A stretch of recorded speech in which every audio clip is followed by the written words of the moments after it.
pronounced Aaron? Son of a bitch! You done messed up, Aaron. Now take your ass on down to Oshag Hennessy's office right now and tell him exactly what you did. Wakanda forever! Hey guys, so I finally got around to watching Black Panther Wakanda Forever yesterday. And my initial thoughts are it was mid! Listen, don't get it twisted. It wasn't bad, but it wasn't great either. It was merely okay. Very disappointing. At first, I thought maybe it's just me, but after discussing with some of my friends that I watched the movie with, they agreed. The movie really was just okay. It didn't excel at anything. It merely was just... Prior to even watching the movie, I read up on some reviews, and I mean, it was given some high praise. It was rare to see anybody bashing the movie. And I feel like this was all due to people who feeling obligated to say they love the movie, especially since Chadwick died. Rest in peace, Chadwick Boseman. But that still does not exclude the film from any criticisms I have of it.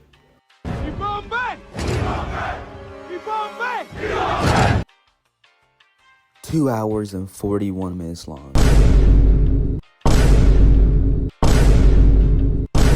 Like I said, don't get it twisted. The runtime isn't the problem. The problem is they couldn't keep me engaged throughout the whole movie. The longest Marvel movie yet. But the pacing was so... Already being almost 3 hours long, the heavy dialogue really hurt the pacing of this film. To make it worse, a lot of the dialogue was characters repeating things that have already happened or restating them. Heavy dialogue isn't bad.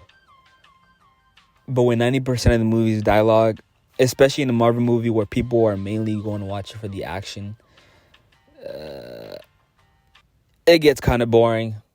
Besides the last fight scenes, the other ones that occurred did keep me engaged, but they were pretty forgettable. Especially the last fight. It wasn't much of a step up compared to the first movie's last fight, which... One thing I will say they did well was handling T'Challa's death and showing the mourn and the pain his sisters, mom, loved ones, his whole nation was going through. Ironheart.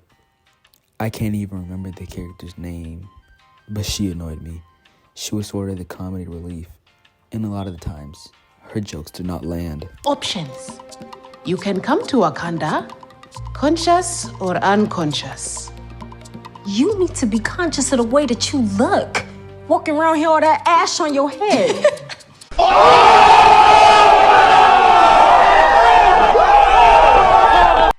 Okay, that actually made me laugh. But in all honesty, her character really didn't feel like she needed to be in this film. It felt as if they only put her here because she's coming out with the movie in a couple of years. And don't get me started with that suit.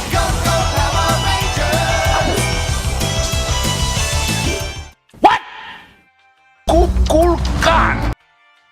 Namor, also known as Kukulkan, was a pretty good villain. I don't like how they introduced his origin. It felt more like a dialogue dump than an actual origin story. But besides that, I think he had understanding motives. He simply just wanted to protect his people. Overall, I'd give this film a 7 out of 10. Not a bad rating. I just had high hopes for this movie. Fortunately, they did not meet my expectations. But anyways, this was my first video. I hope I'll be making more. Like, subscribe, comment, and share. Scooby-Dooby-Doo, where are you? We have some work to do now. Hey, Quandale Dingle here.